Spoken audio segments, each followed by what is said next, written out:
नमस्कार। हिंदी साहित्य की कक्षा में आप सभी का स्वागत। हम लोग जायसी की सिंघल द्वीप वर्णन खंड को पढ़ रहे हैं। कवि जायसी ने सिंघल द्वीप वर्णन में पहले कड़वक में सिंघल द्वीप का वैशिष्ट्य, जो अन्य द्वीप है संसार में 7, उनकी अपेक्षा सिंघल द्वीप किस मामले में विशिष्ट है इसका वर्णन किया। उसके बाद में वहाँ के शासक गंधर्वसेन के प्रताप और उसके वैभव का वर्णन किया। इसके बाद तीसरे कड़वक में जायसी ने सिंघल द्वीप के भौगोलिक परिवेश का वर्णन किया। सिंघल द्वीप के चारों ओर जो अमराई है, बगीचा है, उसका वर्णन किया। और उस अमराई में अब कौन कौन से वृक्ष हैं उसका वर्णन इस चौथे कड़वक में है। आइए पढ़ते हैं। फरे आम अति सघन सुहाई, ओजस फरे अधिक सिर नाई।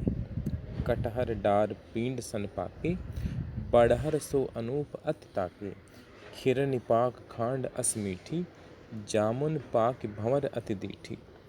नरियर फरे फरी फरहरी, पुरे जान इंद्रासन पूरी।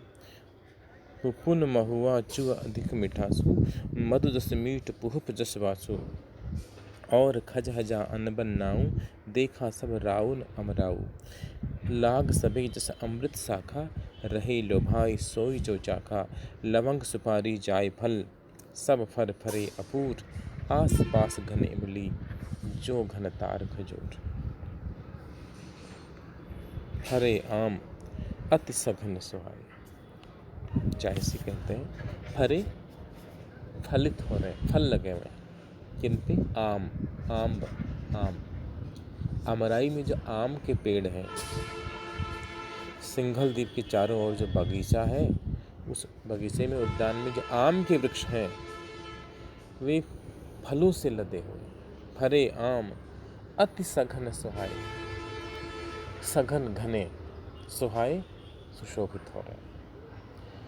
अमराई में आम के घने वृक्ष सुशोभित हो रहे हैं और वे सारे वृक्ष फरे, फलों से लदे हुए हैं। औजस फरे अधिक सिर नाई, औ यानी और, जस फरे, और वो जैसे जैसे फलित होते हैं, जैसे जैसे उनमें फल लगते हैं, अधिक सिर नाए, वे और अधिक सिर दिखा लेते हैं। वे उनकी डालियाँ, उनके जो शिखर हैं, वो आमों के भार से, फलों के भार से और झुक जाते हैं। संस्कृत में एक बहुत सुंदर श्लोक है, नमन्ति फलिनो वृक्षः नमन्ति गुणिनो जनः, शुष्क वृक्षाश्च मूर्खाश्च न नमन्ति कदाचन। नमन्ति फलिनो वृक्षः, जो फलदार वृक्ष होता है, फलों से लदा वृक्ष होता है, वह नमन्ति यानी झुक जाता है, झुका हुआ रहता है। नमन्ति गुणिनो जनः, उसी प्रकार से जो गुणवान व्यक्ति है, सज्जन व्यक्ति है, सत्पुरुष है, वह नम्र होता है, विनम्र होता है, झुकने वाला होता है। शुष्क वृक्षाश्च मूर्खाश्च, सूखा पेड़ यानी सूखा काठ और मूर्ख व्यक्ति न नमन्ति कदाचन, कभी भी नहीं झुक सकता है। आप हरे पेड़ की डाली को झुका सकते हो, लेकिन सूखा पेड़ है, उसकी डाली को झुकाने का प्रयास करोगे वह टूट जाएगा, लेकिन झुकेगा नहीं। उसी प्रकार से मूर्ख व्यक्ति है, उसमें अकड़ अधिक होती है, और जो सज्जन व्यक्ति है, गुणवान व्यक्ति है, उसमें गुण अधिक होते हैं। तो जायसी के संकेत कर रहे हैं, ओजस फरे अधिक सृणाए, जैसे जैसे उनमें फल लग रहे हैं वैसे वैसे वे और अधिक झुकते जा रहे हैं, उनकी डालियाँ झुकती जा रही हैं। कटहर डार पींड सन पाके, कटहर कटहल का पेड़, डार डाली, कटहल की डाली पर पींड सन पाके, पींड यानी तना, तने का भी वह भाग जहाँ जो जमीन के ठीक ऊपर जो होता है, तना ऊपर तक जाता है लेकिन जमीन से ठीक ऊपर उठा हुआ जो भाग है वह पींड कहलाता है। तो कटहर डार पींड सन पाके, मैंने पिछली कक्षा में संकेत किया था कि जायसी चरम के कवि हैं, वे सामान्य वर्णन से संतुष्ट नहीं होते हैं। अब कटहल का वर्णन है, कटहल का फल देखा होगा, कांटेदार का फल होता है। तो कटहल के फल हैं वो डाली पे लगे हुए, लेकिन वे डाली से, जैसे अपन पपीते लगे हुए देखे होंगे, तो पपीते हो उसके केंद्र में जहाँ तने से शाखाएं फूटती, उस जगह पपीते लगने शुरू होते हैं और वो नीचे लटकते रहते हैं। कटहल के फल भी लगभग इस तरह से ही लगते हैं। तो कटहल की डाली भी जो फल लगे हुए, इतने विशाल फल हैं और इतने बड़े झुमके उनके फलों के लगे हुए हैं कि पिंड सन पाके, वे पिंड सन यानी तक, जो तना है, तने का जो भूमि वाला भाग है, वहाँ तक कटहल लगे हुए हैं।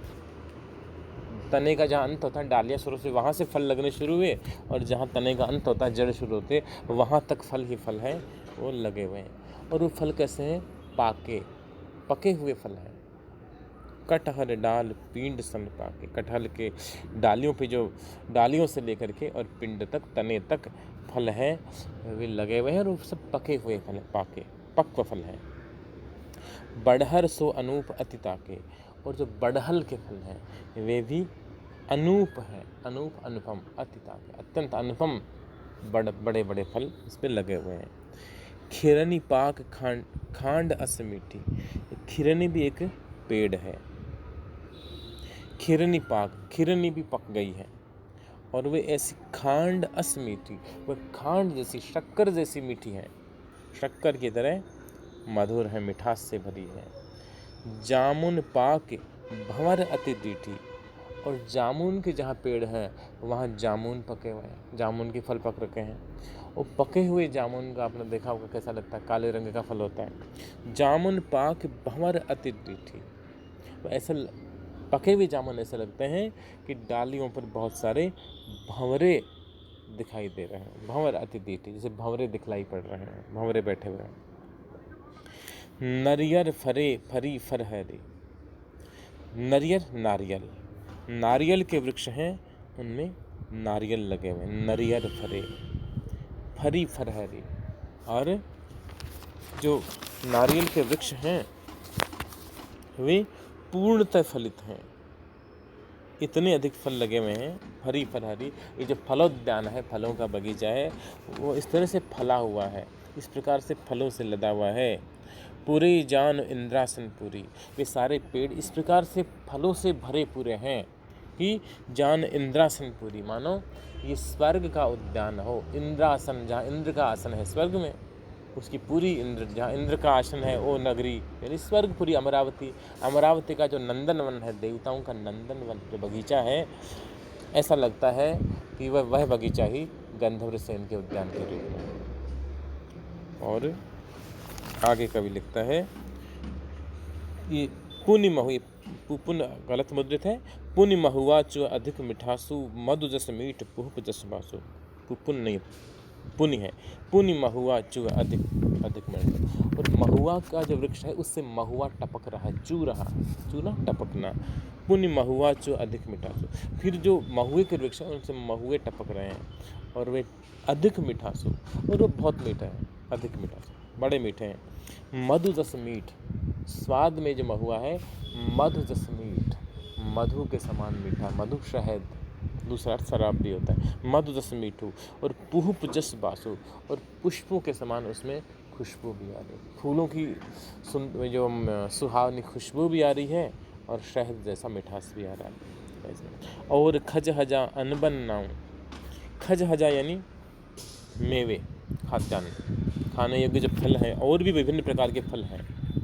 मेवा शब्द है वो फल के पर्याय में काम आता है। हालांकि जो सूखे फल हैं जैसे बादाम, काजू, किशमिश वगैरह, इनके लिए रूढ़ हो गया, बाकी मेवे का अर्थ फल होता है। और खजहजा यानी मेवे, और भी विभिन्न प्रकार के खजहजा, विभिन्न प्रकार के खाने योग्य फल वहाँ लगे हुए हैं बगीचे में।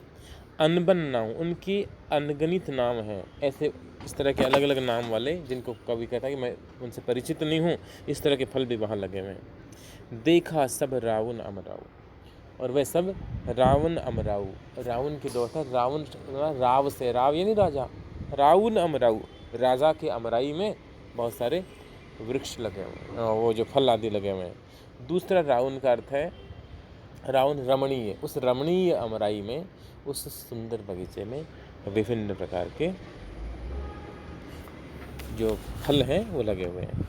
लाग सभी जस अमृत शाखा, और वे उन शाखाओं पर ऐसे लगे हुए फल, ऐसे इतने मधुर फल लगे हुए उन शाखाओं पर, शाखाएं डालियाँ मानो अमृत हों, रहे लभाई सोई जो चाखा।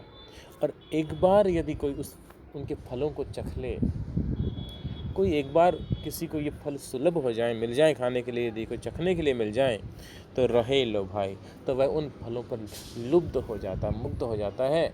उसके बाद में वैसे और कोई फल अच्छे नहीं लगते। लवंग सुपारी जाय फल, सब फर फरे अपूर।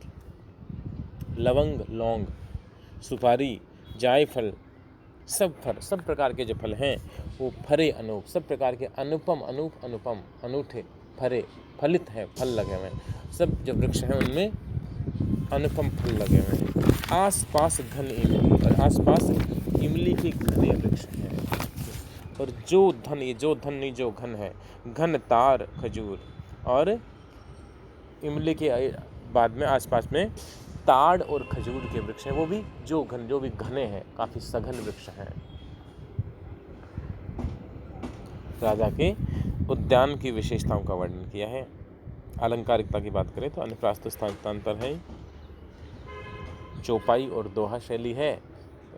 चौपाइयों के बीच में दोहे का धत्ता दिया गया है, बीच बीच में दोहा, इसको धत्ता बोलते हैं, और इस तरह से एक कड़वक बनता है। तो ये कड़वक शैली है।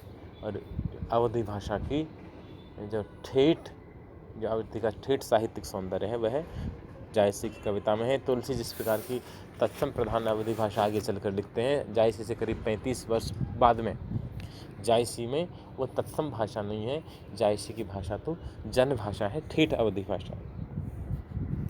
अब मैंने पिछली कक्षाओं में संकेत किया था, बताया था कि जायसी में जगह जगह समासोक्ति मिलती है। समासोक्ति का अलंकार होता है जहाँ कवि जिस चीज़ का वर्णन कर रहा है वह अर्थ तो निकलता ही निकलता है, एक थोड़ा सा संकेत है वह किसी अलग अर्थ का भी होता है, अप्रस्तुत अर्थ का भी होता है। तो जायसी ने संकेत किया कि वहाँ अनुपम फल लगे हुए हैं, और एक बार जिसको ये फल मिल गया वह इसी फल पे लुब्ध हो जाता है।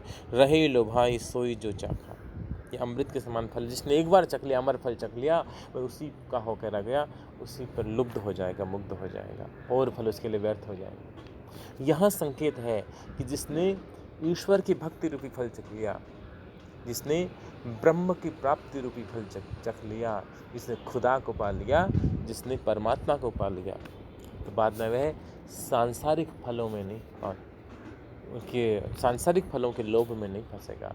उसे एक बार ब्रह्मानंद की प्राप्ति हो गई तो बाद में अन्य प्रकार के आनंद उसके लिए व्यर्थ हो जाएंगे। तो ये संकेत है। एक और बात ध्यान देने लायक है कि जायसी ने जो इस अमराई का वर्णन किया है, गद्दर हुसैन के बागीचे का वर्णन किया, सिंघल द्वीप के इर्द गिर्द, तो उसमें आम के फल भी हैं, कटहल के फल भी हैं, जामुन के फल भी हैं, नारियल के फल भी हैं, महुआ भी वहीं हैं, और अन्य जो जो फल हो सकते हैं वे सारे हैं। तो ये मध्यकाल की वर्णन शैली थी कि जब कोई कवि जैसे वृक्षों का वर्णन का, तो जितने तरह के वृक्षों के उसको नाम पता है, सब तरह के वर्णन केशव में ये मिलेगा आपको, अन्य कवियों में मिलेगा, जितने तरह के वृक्षों के नाम पता है उस सब का वर्णन करना चाहेगा। घोड़ों का वर्णन, तो घोड़ों के जिस प्रजाति का उसे ज्ञान है उसका वर्णन वह करना चाहेगा। वस्त्रों का वर्णन, तो जिस तरह के कपड़े होते हैं उन सब प्रकार के कपड़ों का वर्णन करेगा। तो जायसी ने ये सब किया है।